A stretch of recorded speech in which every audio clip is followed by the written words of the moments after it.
On to a special focus, high water consumption affecting water supply parts of Gauteng.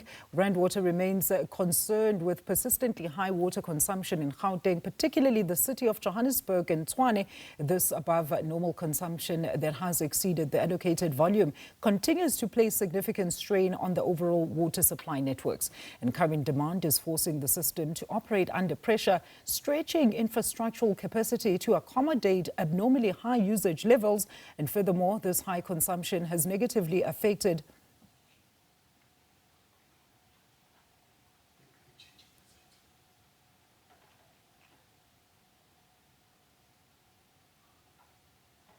All right, let's now welcome Makenosi Maroo, who is Rand Water spokesperson, and she joins us on the line to further unpack this. Makenosi, thank you so much for your time this afternoon. So as Rand Water, what is your official position with the ongoing current water crisis? Good afternoon.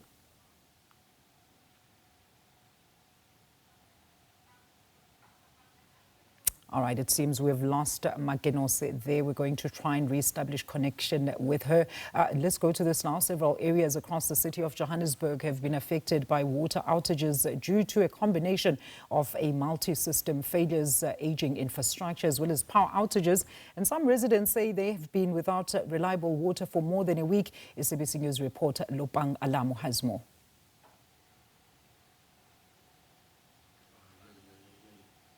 Lopang, are you there?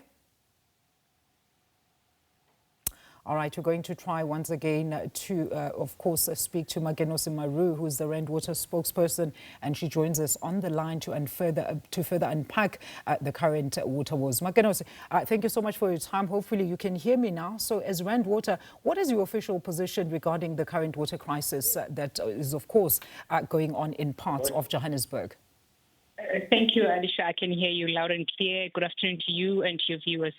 Alicia, what we're experiencing is high consumption. Yes, we had challenges in the past, but also it boils down to the system really recovering and stabilizing. So we are noticing that the city of Tshwane, city of Johannesburg, there is high consumption, and this also can be attributed to the high temperatures that we are experiencing at the moment. I'm glad you brought that point up, Makenosi. So when we speak about high consumption and also high demand, we're getting a lot of reports on the ground about the aging infrastructure, right, being quite central to the current crisis. But I want us, in fact, I want you to speak to, of course, some of the deeper issues the bulk supply can manage. Of course, there are deeper issues: urbanization, immigration-related issues, illegal connections, and criminal elements. How are you then attending to these as Rand Water specifically? Thank you for that question, Alicia. I think it's very important to differentiate between what Rand Water is doing as a bulk water supplier and what municipalities, for example, City of Johannesburg, City of Tshwane, are doing. They are also supplying water to the residents, but they are getting water from Rand Water. So when you talk about infrastructure, we need to go back and say, are we talking about infrastructure from the bulk water supply, meaning from Rand Water side, or are we referring to what is being sent to residents by municipalities? That's where we need to differentiate. I am speaking on behalf of Rand Water. We've been sending communications in terms of us really maintaining our infrastructure. We've been communicating. So I would like to believe consumers and residents are aware that we do maintain, we do look after our infrastructure. We are able to store, we are able to purify and supply municipalities. The question is the aging infrastructure of municipalities, where it is. Are they able to store? Are there any leakages in the system? These are the questions that we need to ask. But from a bulk supply point of view, we are working very closely with municipalities to ensure that residents do have water. And that was one of the points that was brought up by Watercan, a representative from Watercan there, Makenosi. I'm not sure if you've actually followed our special coverage on this matter, where she was saying that Rand Water only communicates with its customers as well as municipalities. So you also say that as Rand Water, 40% of water is lost through leaks. So it must be frustrating that residents actually drive past leakages or splurging burst pipes that are not attended to for weeks. How are such repairs being carried out, Makenosi? And what is the process from reporting the matter? And how do residents also reach you for live reporting and also fast tracking of such leaks? Yeah, Alicia, you're correct. I have been following up on the interviews that WaterCan is doing and just the reportage in terms of what is happening in the water sector. And you are correct. There are leaks in the system, and I do get, from even Rainwater's point of view, we get calls even from consumers, residents, in other words, who are saying, look, there is a best pipe in my area. I have a reference number. Nothing is happening. So we also do get those calls, and we do actually escalate them to municipalities. But the residents are encouraged to report these leaks to their municipalities, because remember, as Rainwater, our consumers, our customers are municipalities.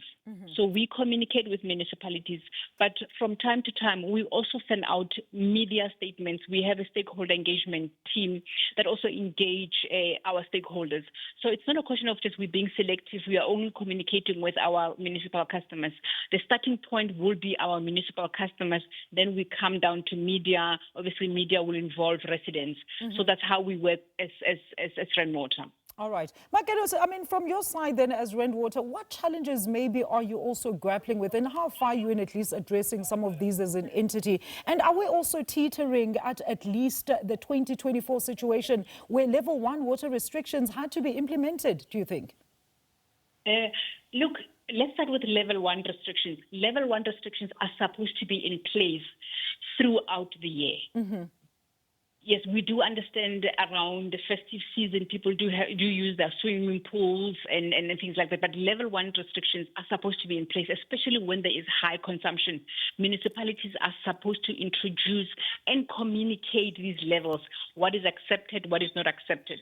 And then if we move, if we're still experiencing high consumption, then we'll move to level 2, and then that will be a communication. And if all fails, that's where Rainwater comes in and will take the rein and start controlling water supply from our side as a bulk water supply. But at the moment, we are saying, for example, if you have to water your garden, you need to look at the hours. If it's scorching hot out there, there is no point of you watering your garden. If you have a swimming pool, cover your pool so we know that water evaporates. Those are the things that we're talking about when we say level 1 restrictions must be always in place for all municipalities. And if there are challenges, we move to a higher level. Makenosi, I'm sure you saw one of the councillors also in Melville who made, of course, a comment about the fact that the issue of unbilled water on Rainwater's part is actually, it basically becomes a problem for the residents. How do you address this concern?